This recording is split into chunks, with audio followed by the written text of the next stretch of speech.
Miraflor at Alter ay magkababata. Malapit ang kanilang mga magulang, hanggang sa nakapag-aral na sila at nakilala si Muna, at naging kaibigan nila ito. Si Muna ay naging kaibigan ni Miraflor at ipinakilala niya ito kay Alter ang kanyang kababata.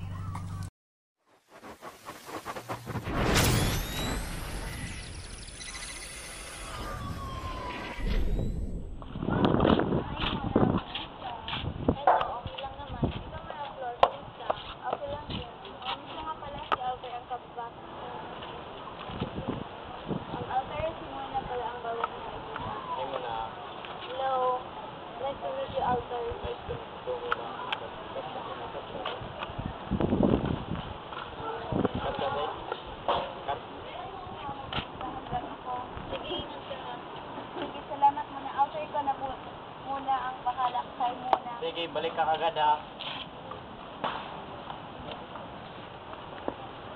Oo, mabalik ako agad. Galingan mo bro ha. Ikaw Dapat pagbalik ko maka-trademark ka na. Ikaw talaga Miraflor. Palabiro ka. Sobrang naman eh. Katikat.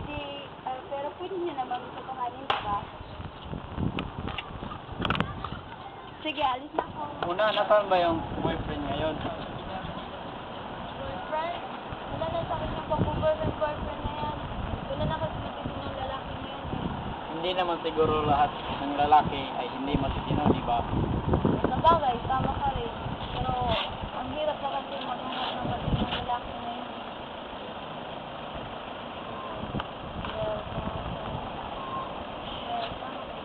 Well, tama ka rin dyan. Pumukay. Ato dito floor para madung tingog nila sa imong gusto. Ikaw, Alter, may minahal ka na bang babae na yan? Kapte. Okay.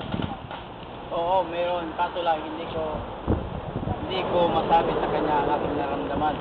Bakit hindi mo Sinabukan ko na, pero hindi siya niwala na mahal ko siya, kaibigan ko.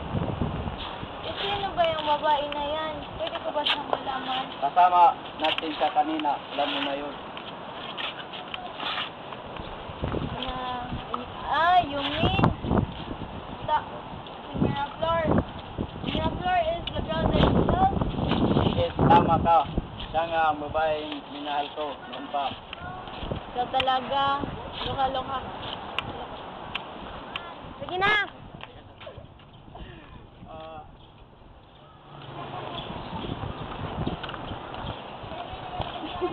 Ba't ang tahimik ninyo? Alter, ano pang nangyari? Nabasted ka ba agad, Alter?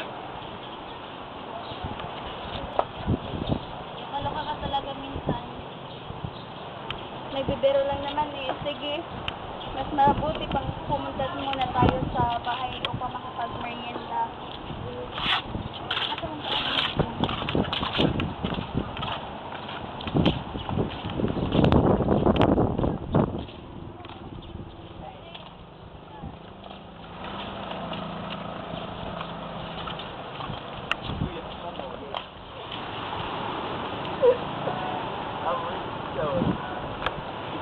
Maligaw, mabuti. baka kasi hinahanap na ako ng mga magulang mo. Ako rin, uwi na rin ako. Sige, ingat kayo sa pag-uwi. Salamat. Bye-bye. Bye-bye. Bye-bye.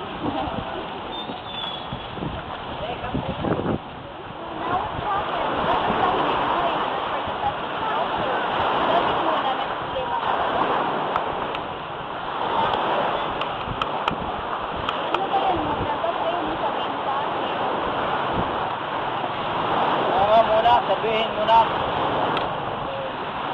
baka na-end-up na ito ating friend.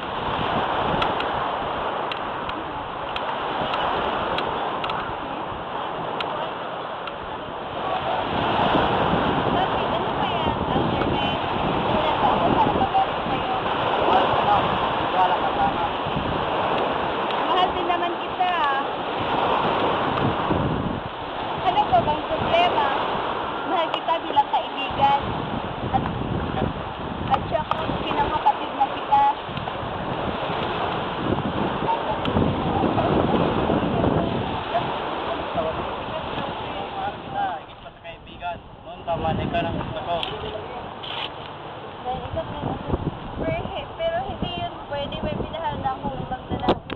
Ano bang sinasabi mo? Walang babaeng makagusto sa akin. Wrong!